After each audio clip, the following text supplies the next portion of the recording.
तो जय हिंद साथियों, आज हम लोग इस वीडियो में वृत्त यानी सर्कल के बारे में पढ़ाई करेंगे।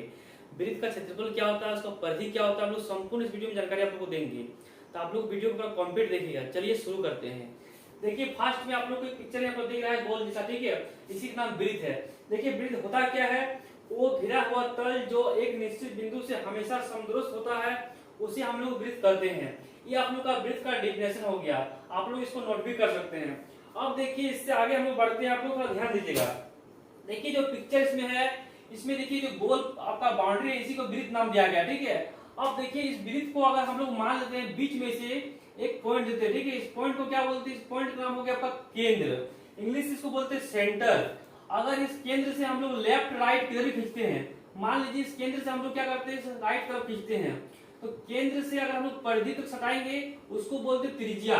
क्या बोलते हैं, त्रिज्या बोलते हैं इसको हम लोग, त्रिज्या। इसको हम लोग शॉर्टकट में लिखते हैं आर, इंग्लिश से बोलते हैं रेडियस। अगर इस केंद्र से हम लोग लेफ्ट तरफ करेंगे यहां से, तो उसको भी क्या बोलते हैं, मार्कर, ठीक है। अगर देखिए आप लोग ध्यान दीजिएगा, अगर मान लीजिए इस केंद्र से हम लोग लेफ्ट साइड करेंगे इधर, तो आप लोग को ध्यान देना है कि इधर भी क्या होगा, इधर भी होगा आपका त्रिज्या, यानी इधर भी आपका होगा रेडियस, त्रिज्या, और इसको भी हम लोग आर बोलते हैं। क्लियर। अब देखिए केंद्र से आपका राइट साइड में एक आर हो गया और केंद्र से आपका लेफ्ट साइड में एक आर हो गया, यानी देखिए यहां से इस बिंदु से अगर हम लोग इस बिंदु को मिला देंगे तो हम लोग क्या हो गया, दो को आर हो गया, r plus r, two r, ठीक है। कितना हो गया, टू आर।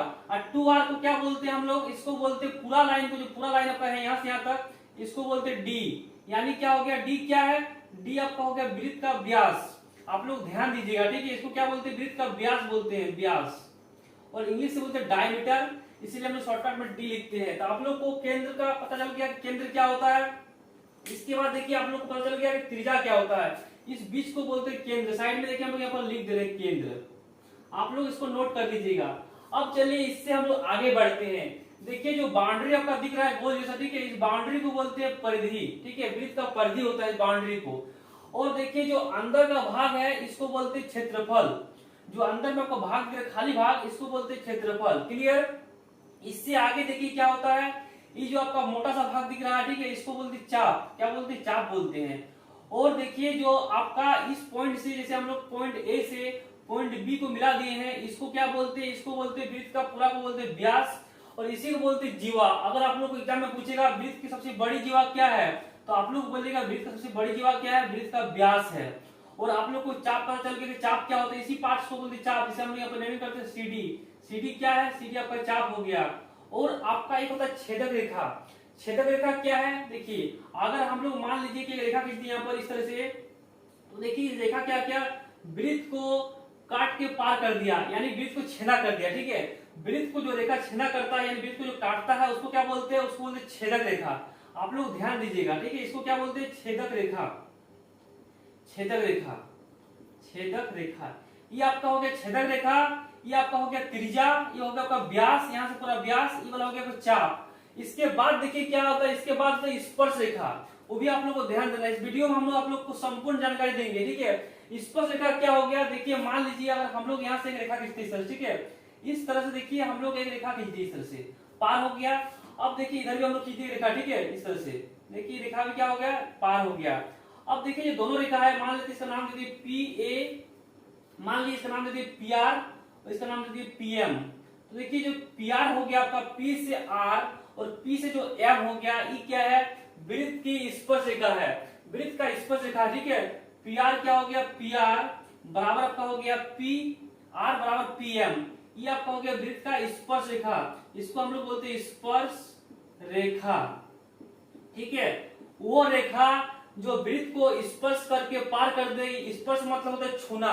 अगर कोई रेखा वृत्त को छू के पार करता है उसको बोलते हैं वृत्त का स्पर्श रेखा। जिस बिंदु पर स्पर्श करता है उस बिंदु को बोलते हैं स्पर्श बिंदु। देखिए कहां पर स्पर्श कर रहा है, मान लीजिए अगर हम लोग यहाँ पर नेमिंग करते हैं, इसको नाम कर दिए ए और इसको नाम कर दिए एफ, ठीक है, ई और एफ नाम कर दिए। तो देखिए जो बिंदु ई है और बिंदु जो एफ है वो क्या है, वृत्त का स्पर्श रेखा है, स्पर्श रेखा बोल रहे हैं, स्पर्श बिंदु है। ई और एफ क्या है, ई कोमा जो एफ है वो आपका वृत्त का स्पर्श बिंदु है, स्पर्श बिंदु, ठीक है। इसको बोलते हैं इस पॉइंट को स्पर्श बिंदु। बिंदु जो ई है और एफ क्या हो गया आपका, हो गया स्पर्श बिंदु। और जो पी और एम और पी और जो आर है, ये क्या हो गया, दो वृत्त का स्पर्श रेखा हो गया। ये देखिए वृत्त का आप लोग को संपूर्ण जानकारी है। अब चलिए हम लोग आगे बढ़ते हैं और इसको हम लोग और विस्तार से समझते हैं। जैसे आप लोग मान लीजिए कि वृत्त का जो त्रिज्या हो गया, ठीक है, त्रिज्या त्रिज्या को देखिए हम लोग क्या माने थे अभी, त्रिज्या को हम लोग माने थे आर, ठीक है, त्रिज्या आर, ठीक है। तो हम लोग देखिए अभी देखिए कि जो पूरा जो AB है, ठीक है, AB क्या है, AB। तो देखिए AB बराबर क्या होगा, AB बराबर आपका हो जाएगा जो पूरा यहाँ से AB है, इसको हम लोग नेमिंग कर दिए कुछ समय के लिए O नाम करते हैं, O। तो क्या हो जाएगा OA प्लस OB। AB बराबर क्या होगा आपका OA प्लस आपका हो जाएगा OB। अब देखिए OA क्या है, OA को हम लोग R माने हैं और OB को भी क्या माने R। तो यहाँ भी होगा R और यहाँ भी होगा R, ठीक है। और पूरा देखिए A से B तक क्या है, A से B तक आपका हो गया एक बार और एक बार आपका हो गया 2R।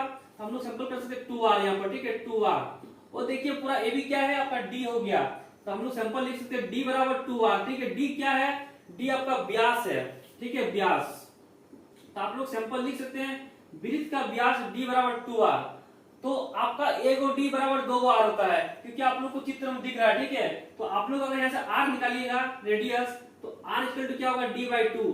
यानी देखिए वृत्त का जो त्रिज्या होता है वो आपका व्यास का आधा होता है। इतना आप लोगों को कॉन्सेप्ट क्लियर हो गया। व्यास क्या होता है, त्रिज्या का आधा होता है। तो त्रिज्या क्या होता है, वृत्त का व्यास का आधा होता है, और जो व्यास होता है वो त्रिज्या का 2 गुना होता है। चलिए हम लोग आगे बढ़ते हैं और आप लोग को बताते हैं कि वृत्त का परिधि क्या होता है, वृत्त का क्षेत्रफल क्या होता है। आप लोग इसको स्क्रीनशॉट ले सकते हैं या इसको नोट भी कर सकते हैं। चलिए हम इसको साफ कर रहे हैं। अब देखिए वृत्त का व्यास हो गया, अब हम लोग बात हैं वृत्त का जो हो गया परिधि।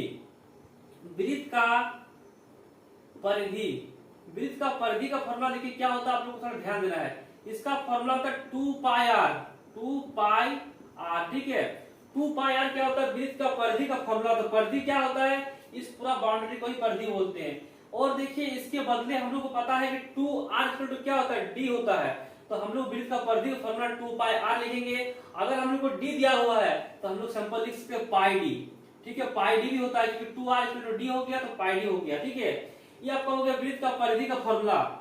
और देखिए वृत्त का क्षेत्रफल का फॉर्मूला क्या होता है वो आप लोग को ध्यान देना है। वृत्त का क्षेत्रफल, वृत्त का क्षेत्रफल, वृत्त का जो क्षेत्रफल होता है उसका फॉर्मूला आप लोग का होता है पाई आर स्क्वायर। क्या होता है, पाई आर स्क्वायर।